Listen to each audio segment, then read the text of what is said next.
Assalamualaikum warahmatullahi wabarakatuh. Kami dari kelompok 4 akan mempresentasikan hasil manajemen kami terkait implementasi manajemen isu krisis reputasi dalam perusahaan. Nah, sebelum mengetahui terkait implementasi manajemen isu krisis reputasi, tentunya kita perlu mengetahui tentang apa sih isu krisis dan reputasi itu. Nah, pertama itu kita akan dijelaskan terkait isu oleh Salafiana. Nama saya Salafiana. Di sini saya akan menjelaskan apa itu manajemen isu. Jadi manajemen isu menurut Keyword itu adalah membantu melindungi pasar, mengurangi risiko, dan juga menciptakan kesempatan-kesempatan serta mengelola citra sebagai sebuah aset organisasi yang menguntungkan bagi keduanya. Nah, kemudian di sebelahnya ada jenis-jenis isu. Jadi yang pertama itu ada isu-isu universal. Isu-isu universal ini mempengaruhi banyak orang secara langsung. Nah, yang kedua ada isu-isu advokasi. Kalau ini tuh tidak mempengaruhi banyak orang. Nah, yang ketiga ada isu-isu selektif. Kalau isu-isu selektif ini hanya mempengaruhi beberapa kelompok tertentu. Nah, yang keempat ada isu-isu praktis. Isu ini tuh hanya melibatkan atau berkembang di antara para pakar. Nah, kemudian ada dampak isu perusahaan. Dampak isu perusahaan ini ada dua. Yang pertama ada dampak defensif. Nah, defensif isu ini artinya adalah isu-isu yang cenderung memunculkan ancaman terhadap organisasinya. Nah, maka dari itu organisasi ini harus mempertahankan diri agar tidak mengalami kerugian reputasi. Nah, yang kedua ada offensive isu. Offensive isu ini adalah isu yang dapat digunakan untuk meningkatkan reputasi perusahaan. Jadi untuk membalikan reputasi sebuah perusahaan yang mengalami krisis. Saya Mutiara Rizka Maharani dan selanjutnya akan menjelaskan terkait apa sih krisis itu.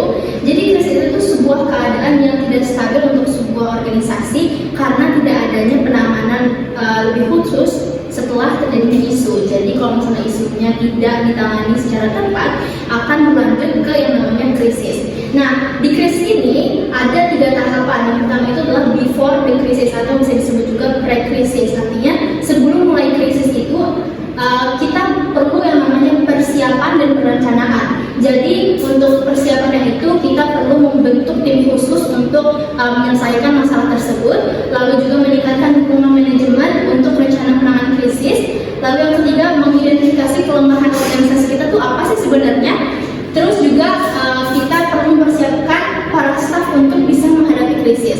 Nah, setelah persiapannya sudah oke, baru lanjut dengan perencanaannya. Nah, perencanaan dalam manajemen krisis ini, yang pertama itu kita harus membuat perencanaan pesan, menganalisa target audiens kita, itu tuh siapa yang dalam masalah ini. Yang kedua itu juga menyusun cara untuk mengkomunikasikan pesannya itu harus efisien dan efektif bisa mungkin. Lalu selanjutnya setelah kita melakukan perencanaan, ada di tahap kedua fase krisis ini adalah during the crisis, atau kita tuh harus bisa mengumpulkan informasi krisis, mengumpulkan apa sih sebenarnya masalah yang menyebabkan perusahaan kita tuh dipandang jelek oleh publik gitu. Jadi kita harus mengumpulkan informasi dari si krisis ini. Yang kedua itu adalah package, yaitu mengatakan sejujurnya terkait masalah yang sedang kita hadapi kepada stakeholder kita. Lalu yang ketiga, menyampaikan pesan dengan tepat dan cepat kepada media-media. Jadi setelah kita menyatakan kepada stakeholder, kita juga harus menyatakan ke media-media untuk bisa disalurkan informasinya. Lalu selanjutnya terakhir ada after the crisis, atau bisa disebut dengan post crisis atau setelah krisis terjadi, yaitu yang perlu dilakukan adalah untuk mengevaluasi strategi penanganan krisis yang tepat setelah kita melaksanakan penanganan krisis yang ada tadi di during krisis. Lalu yang kedua itu adalah memberi ucapan selamat. Kita harus mengapresiasi kinerja karyawan kita setelah melewati krisis-krisis sebelumnya. Lalu yang terakhir harus melanjutkan kontrol kembali. Itu penting banget untuk bisa menjaga kestabilan perusahaan kita. Saya Raffi Akmal akan menjelaskan tentang reputasi menurut Dalton dan Rock tahun 2003. Total penilaian dari atribut-atribut stakeholder pada perusahaan berdasarkan pada persepsi mereka dan interpretasi pada image atau citra perusahaan yang dikomunikasikan secara terus-menerus. Di sini ada faktor pembentuk. Yang pertama internal sama eksternal. Yang pertama internal, kualitas produk atau layanan yang ditawarkan. Yang kedua, kredibilitas dapat dibangun melalui konsistensi dalam memberikan informasi yang akurat dan memenuhi janji. Yang ketiga, ada inovatif agar tidak tertinggal dalam kompetitor. Lalu di sini ada eksternal, yaitu persepsi publik dapat dibentuk oleh media massa, media sosial, dan pengalaman pribadi masyarakat. Perkenalkan, nama saya Tara Galing Febrian. Saya akan menjelaskan public relation. Apa sih fungsi public relation sebagai manajemen komunikasi? Fungsi public relation sebagai manajemen komunikasi untuk mengupayakan terjadinya komunikasi timbal balik antara organisasi dengan stakeholder demi menjaga citra organisasi dan membentuk opini publik yang positif. Selanjutnya ada public relation sebagai pusat informasi. Mereka memantau dan melaporkan krisis-krisis yang muncul dan memberikan informasi secara akurat dan tepat waktu kepada masyarakat agar mengurangi ketidakpastian dan kepanikan akibat krisis yang muncul. Perkenalkan, nama saya Farid Citarahat. Selanjutnya kita membahas mengenai strategi komunikasi pers. Berbicara mengenai strategi komunikasi pers adalah pendekatan yang direncanakan dan terarah untuk berkomunikasi dengan media massa seperti surat kabar, majalah, radio, televisi, dan platform konten. Tujuan utama dari strategi ini adalah untuk memastikan pesan suatu perusahaan atau organisasi dijelaskan secara jelas, akurat, dan efektif kepada publik melalui media. Selanjutnya terdapat 6 elemen strategi dalam komunikasi pers. Yang pertama itu penetapan tujuan komunikasi, yang kedua identifikasi target audiens, yang ketiga pemilihan media yang tepat, yang keempat penyusunan rencana krisis yang kelima kerjasama dengan media, dan yang terakhir penyusunan rencana krisis. Kemudian terdapat langkah-langkah PR dalam merespon krisis. Yang pertama, PR mampu membentuk tim komunikasi krisis yang berdedikasi. Kemudian mengidentifikasi pihak-pihak yang terkena dampak. Yang ketiga, mendatangi isu atau siaran pers. Dan yang terakhir, pantau situasinya secara terus-menerus. Selanjutnya ada contoh implementasi isu pemboikotan PT Unilever. Pertama itu dampak reputasinya terjadi penurunan penjualan karena menurunnya minat beli masyarakat akibat produk ini terafiliasi oleh Israel. Selanjutnya ada penanganannya. PT Unilever melakukan pemantauan media untuk merespon dengan cepat terhadap krisis tersebut. Dan yang kedua itu meningkatkan kampanye branding yang berfokus kepada kepercayaan dan kesadaran masyarakat terhadap perusahaan. Dan yang terakhir itu ada reputasi setelah penanganan. PT Unilever dalam menghadapi isu pemboikotan ini dapat dilihat dengan sukses karena PT Unilever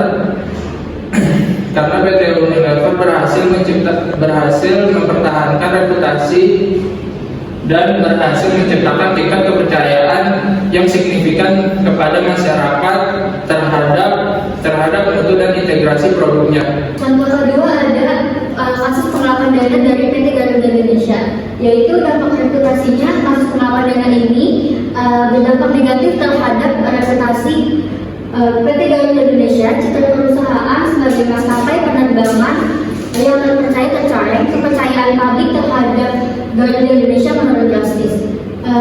Ada cara penanganannya, yaitu melakukan transparansi pers, yaitu memberikan klarifikasi secara transparan dan juga terbuka. Yang kedua ada memberikan informasi terbaru melalui tentang kasus ini melalui website dan juga media sosial perusahaan. Yang ketiga ada penyampaian informasi yang akurat dan berimbang kepada media massa. Lalu ada reputasi setelah penanganan PR. Nah, selanjutnya reputasi setelah penanganan PR oleh PT Garuda Indonesia. Jadi upayanya itu dalam menangani kasus pengelolaan dana ini menunjukkan kemajuan, tetapi masih banyak hal yang perlu dilakukan oleh PR PT Garuda untuk membangun kembali kepercayaan publik terhadap PT Garuda Indonesia. Baik, saya Vicky Pasiarani akan menjelaskan tentang kasus higienitas makanan Pizza Hut Indonesia. Krisisnya, berita tentang kontaminasi makanan viral di media sosial setelah diunggah salah satu konsumen. Video tersebut berisikan salah satu konsumen memesan pizza dan spaghetti. Setelah disajikan dan dimakan separuhnya, konsumen tersebut menemukan ada bahan khusus di piring, yaitu lalat mati. Tak hanya lalat mati, konsumen tersebut menemukan ada hewan lain yang berbentuk belatung. Selanjutnya, dampak reputasi. Dampak reputasi yang terjadi di Pizza Hut Indonesia adalah menurunkan kepercayaan konsumen terhadap higienitas makanan di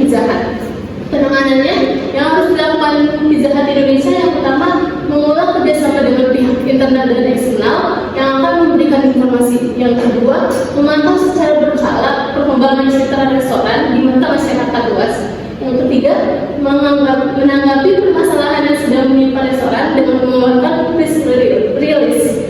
Yang terakhir ada reputasi setelah penanganan PR. Setelah adanya tindak lanjut dari PR Pizza Hut, kepercayaan masyarakat kembali untuk mengonsumsi pizza. Selanjutnya ada kasus demo penolakan transportasi ilegal PT Bluebird Tbk.